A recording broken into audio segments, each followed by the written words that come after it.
What's up, everybody? Josh Riel here. The DC Rebirth press event just ended. Now I'm here with co-publishers of DC Entertainment, Jim Lee and Didio. What's up, guys? Hey there, how are you? Yeah, how are you? Good, good. You know, a lot of things were announced at the press event, but one thing is that you showed a lot of these new costumes. So I was hoping you'd be able to take me through and walk me through, like, what are the changes here that you made to, like, Superman? Yeah, so this is Lois and Clark Superman, pre-52 Superman, and he is running around the DC universe. And, of course, this is the costume he's used to, so it's still in character for him to have this kind of look. And we kind of simplified some of the other elements with the red belt and a nod to the old red boots that he used to wear. And you can see he's got these like cufflink kind of gauntlets. It's a bit of an homage to the look that's in the Superman movies. And we're really happy with it. I think it's a nice blend of the old and new and what people are familiar with. And I got a lot of positive reaction online. Cool, cool. Yeah. Any costumes that you're especially excited to see? You know, actually, I just like what's going on here because there's a lot of fun little, just slight tweaks. But again, it's a lot of the return to a lot of classic, iconic feel to the costumes themselves. And I think that's what's good. We want people to have an instant familiarity and recognizability with the characters. Like Blue Nightwing. Yes, Blue Nightwing. I can't believe whose idea was to turn him red? I don't know what happened there. But we got Blue Nightwing or the goatee on Green Arrow. And it's funny, we're just talking about, they may seem superficial, but they're so iconic and so identifiable that you could see that as soon as you did that, there's an immediate connection, a remake with the fans, which is the whole purpose of Rebirth. Yeah, I was also really into Supergirl's outfit, which looks a lot like the TV show. Right, so that was by choice, right? So we had a number of different looks with the character. And we decided to mirror some of the aesthetic of the TV show, which was actually based on the aesthetic of the comic book. So it's a nice sort of closing of the circle. At the end of the day, I think it really reflects a nice look for the character, and yeah, it really resonated with the crowd as well. And some big news that I thought, you know, a lot of people were looking forward to was that Tom King is now the writer of Batman. What made him the right choice for DC's biggest book? Oh, I think he has a really intriguing voice and a real depth to the characters that he brings, and I think that's what you need for Batman. Is he brings a sense of gravitas to the character immediately, but he also has this wild sense of action and adventure. In the first issue, it's pure action, which is not what we expected, and it's exactly what the book needed.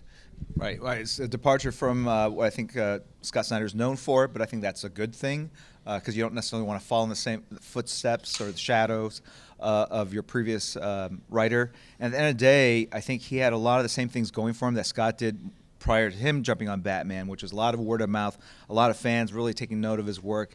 And if you know it, I mean, Scott was really just known for American Vampire, and then boom, he came on Batman and just blew up. And we expect similar high hopes for Tom King, and just based on the work he's done, not just for us but our competitors, really great stuff. So we have very high confidence. And I'm just going to add one more thing. And David Finch has been itching to get back on Batman, and this was the perfect chance for him to jump back on.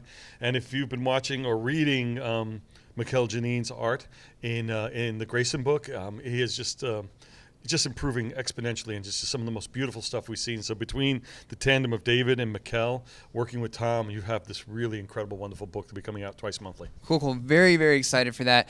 Jim, you are going to be drawing some Suicide Squad. What made that the book that you wanted to draw? You know, I was always a big fan of the Suicide Squad back in the day, and also just French Foreign Legion, Dirty Dozen, any type of movie where you're taking people that have basically nothing left to live for and giving them an opportunity to redeem themselves. And I think that's one of the themes of the book itself. And also gives us an opportunity to look at a lot of these secondary, tertiary villains and see ways to kind of elevate them and make them cool. And, you know, the theme of the book is that they're on super dangerous missions and they could die. And I like the fact that that's a real possibility because I think that differentiates Suicide Squad from a lot of other superhero books. So look for some really unexpected things to happen, the return of some really awesome villains, and we're going to really kind of elevate. Obviously, Harley's a big deal already, but we'd love to elevate Katana, Killer Croc. So there's a lot of cool characters, just a lot of fun to draw and play around with. Do you have a favorite character on the team that you like to draw the most? You know, it's never just a character. I love the relationships between characters. Like, to me, it's Batman and Robin, Wolverine and Jubilee. So when I think about Suicide Squad right now, Killer Croc and Harley Quinn, for whatever reason, it's an odd mix. It's sort of an odd couple, but I love the fact that they are different, both in shape and silhouette, but also in terms of temperament and intelligence and personality. And those are the two I selected to be in that lineup of characters that we kind of been teasing Rebirth all week with. Cool, cool. Yeah, I was talking to one of my buddies when you guys first announced the first details for this, that a lot of these books would be double shipping. And the first reaction is, this is great. I'm going to get twice as much of all the things I love. But also, I don't get paid twice as much now. So has that been a conversation for you guys? Of like, how are the fans going to afford all these great books that they're now going to pay for it twice a month, even though they're $2.99? Oh, listen, and this is the interesting thing. I mean, every story still stands by itself. I mean, if you hear people talking, you hear there's a Batgirl story and there's a Batgirl and Birds of Prey, but it's clear they're going on their own separate ways, on their own journey, their own storytelling. So we're not trying to get people, to say that every story crosses over, so you have to read every single book. We want you to read every book, and we're trying to make it as affordable as possible by bringing the price down. But every book stands on its own legs, has its own story and its own arc and its own characters, and we want people to enjoy everything. The goal is to make them have the hardest decisions in the world when they go into a comic shop, that they're going to want to see our books and they're going to want to buy them all if they can or can't. We used to make suggestions of which other books they should drop in order to pick our books up, and we're still willing to help them in that fashion. Cool. Yeah, well, I mean, I think that was one of the reasons why we dropped the price to $2.99 across the board, is that, yes, we recognize that you're going to be buying more content, but it's going to cost you less per page doing it this way. Yeah. And it's a lot more fun, and it changes a lot of what we do. It changes the pace of which the trades come out and things of that nature. So we're really rethinking our entire publishing program, but it really is with the end result with the fan in mind.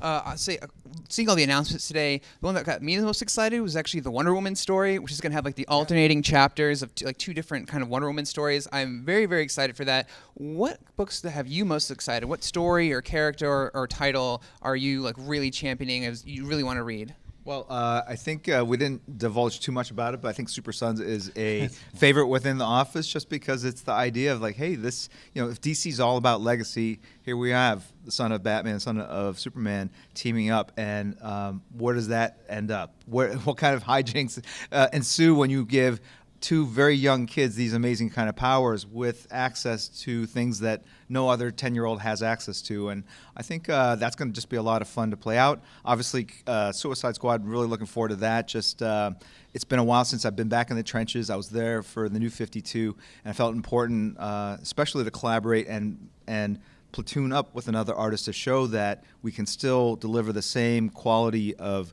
graphics and imagery, even though we're working with other artists. And want to lead by example and just really work on these characters and see what we can do with this franchise. It's you and Philip Tan, right? That's right. Cool. Yeah. And what about you?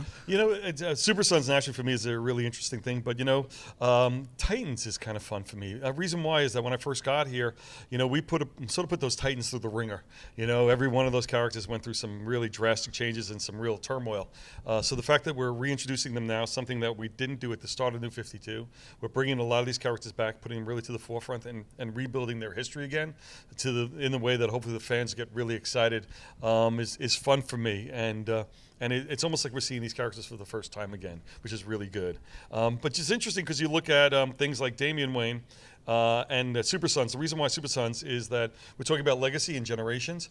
And in some ways, this is the fifth generation of DC. If you look at that, that early days of from the 40s and 50s with the Justice Society, then you take the Justice League generation, and then you move it along, and you go to Dick Grayson and that crowd with the Titans, and you move it along again to Tim Drake and his version of the Titans. And now we have this new generation starting with DC Comics, and hopefully these guys will be the introduction to a whole new set of younger fans that will come to embrace this generation as their own. And was that Tim Drake I saw back in the Robin suit?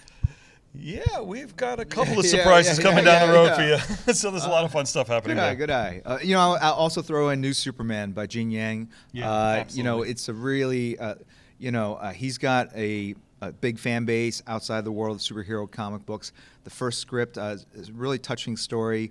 He really started looking at what Superman represents and the personification, this idealization of humanity, and then applying it to different cultures. And the fact that Gene is Chinese and has already done a lot of work about his ancestry and his heritage, I think will give us a very personal yet, epic book. And we have a lot of high hopes for that one as well. Cool. Guys, thank you so much for all these details on DC Rebirth. There will be more to come. And for all that DC Rebirth news, keep it right here on IGN.